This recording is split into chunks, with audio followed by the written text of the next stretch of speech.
पहलगाम के अंदर जो घटना हुई बहुत ही निंदनीय है।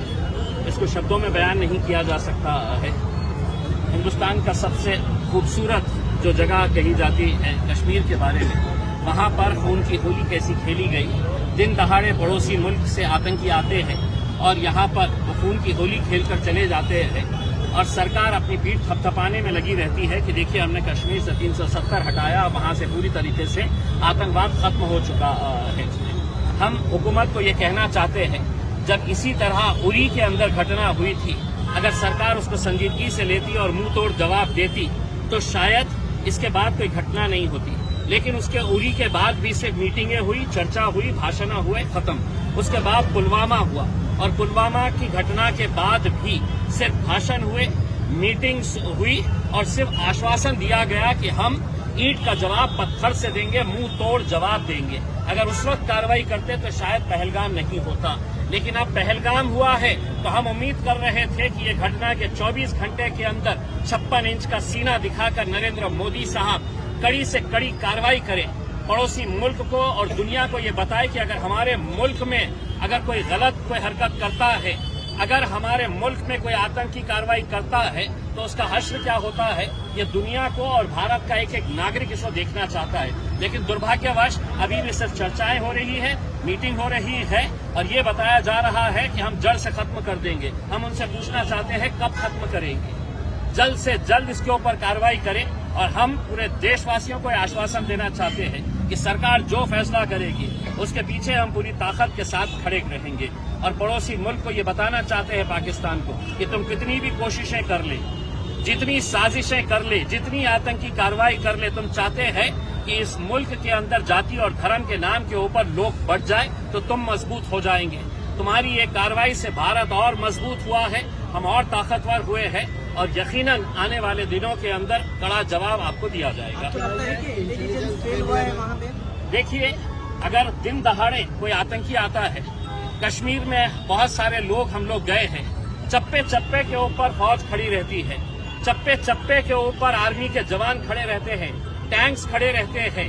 ये दावा किया जाता है कि यहाँ पर कोई भी हिम्मत नहीं कर सकेगा हुकूमत की पॉलिसी के खिलाफ जाने का। कोई भी आतंकी कार्रवाई के बारे में तो हमने नरेंद्र मोदी साहब और अमित शाह साहब के भाषण सुने थे अपनी पीठ थपथपाते हुए कि अब 370 हट गया है, अब देखिएगा कि कश्मीर में किस तरीके का अमन रहेगा करके।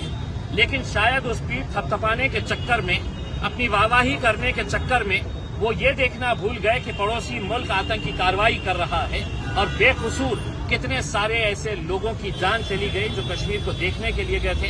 हम उनके परिवारों के साथ अपनी हमदर्दी, अपना सांत्वना हम जताते हैं और उम्मीद करते हैं कि उनको इंसाफ जल्द से जल्द ये हुकूमत दिलवाएगी। इस दहशतगर्दाना हमले के लिए आतिशी के जिम्मेदार कौन है? वजारत दाखिला ने क्या इस्तीफा देना चाहिए? देखिए, इतनी बड़ी कार्रवाई होने के बाद हम तो ये उम्मीद कर रहे थे कि अमित शाह साहब ने फौरन अपना इस्तीफा देना कि मेरी गलती की वजह से ये बेकसूर लोगों की जान गई है करके।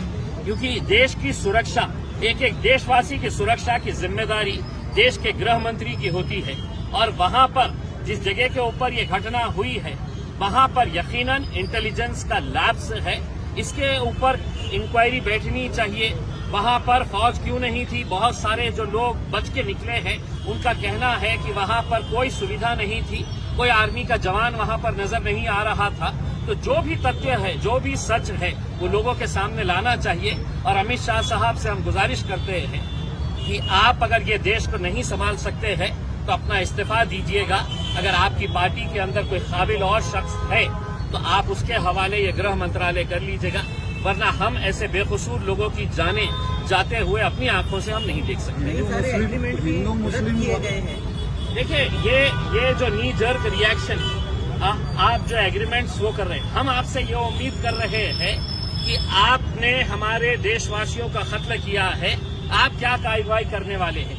जो पेपरों के ऊपर एग्रीमेंट्स थे वो पेपरों के ऊपर एग्रीमेंट्स कैंसिल करना ये कोई बहुत बड़ी कार्रवाई नहीं ही है। वैसे भी हमारे क्या रिश्ते थे उनके साथ सबको पता है, उसमें कोई ऐसा रिश्ता नहीं था मोहब्बत का और प्यार का उसमें।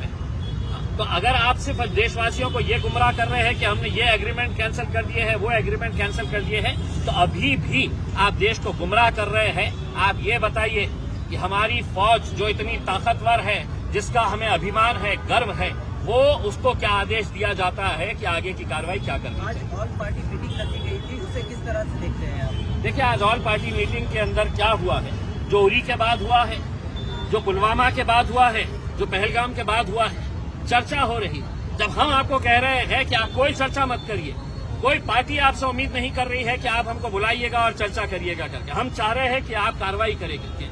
और दूसरा ये है कि आज की जो मीटिंग थी ऑल पार्टी मीटिंग, वो ऑल पार्टी मीटिंग के अंदर वो पार्टियों को बुलाया गया है जिनके सांसद 5 से ज्यादा है। 5 से कम जिनके सांसद है उनको उस मीटिंग के अंदर बुलाया नहीं गया है। क्यों? असदुद्दीन अवैसी साहब क्या अपनी कॉन्स्टिट्यूएंसी के लाखों लोगों की नुमाइंदगी नहीं करते हैं इसमें? क्या इंडियन यूनियन मुस्लिम लीग के जो सांसद हैं वो अपनी कॉन्स्टिट्यूएंसी के लाखों लोगों की नुमाइंदगी नहीं करते हैं? क्या उन्हें ये इख्तियार नहीं है कि इस घटना की निंदा करने के लिए उस मीटिंग के अंदर उन्हें भी बुलाया जाना चाहिए था? लेकिन उन्होंने किरण रिजिजू साहब को, जब असदुद्दीन अवैसी साहब ने बात किया तो उन्होंने कहा कि नहीं, बहुत ज्यादा लोग हो जाएंगे, इस वजह से हमने कुछ कम लोगों को बुलाया है। हम ये कहना चाह रहे हैं, इतनी घटना के बाद क्या नरेंद्र मोदी साहब और अमित शाह साहब 1 घंटा एक्स्ट्रा नहीं दे सकते हैं? 1 घंटा एक्स्ट्रा नहीं बैठ सकते हैं चर्चा करने के लिए? और पूरे जितने सांसद हैं उनकी क्या राय है ये सुननी चाहिए थी। हम छोटी पार्टियों को नहीं बुलाया गया है, उसकी हम निंदा करते हैं। इस हमले के बाद कई सारे लोग मुस्लिम कर रहे हैं, उसको क्या करेंगे? देखिए, ये 1%, 2% और पूरा का पूरा गोदी मीडिया जो है वो यही खेल खेल रहा है। क्योंकि जब सरकार अपना एजेंडा चलाती है तो उस एजेंडे का हिस्सा गोदी मीडिया भी हो चुकी है और इस तरीके से उनकी न्यूज को दिखाया जा रहा है जैसा मानो पूरे एंकर्स वहां पर मौजूद थे। और जिस मीटिंग के अंदर ये हुआ था, ये आतंकी हमला होना चाहिए, उस मीटिंग के अंदर एंकर्स भी बैठे हुए थे।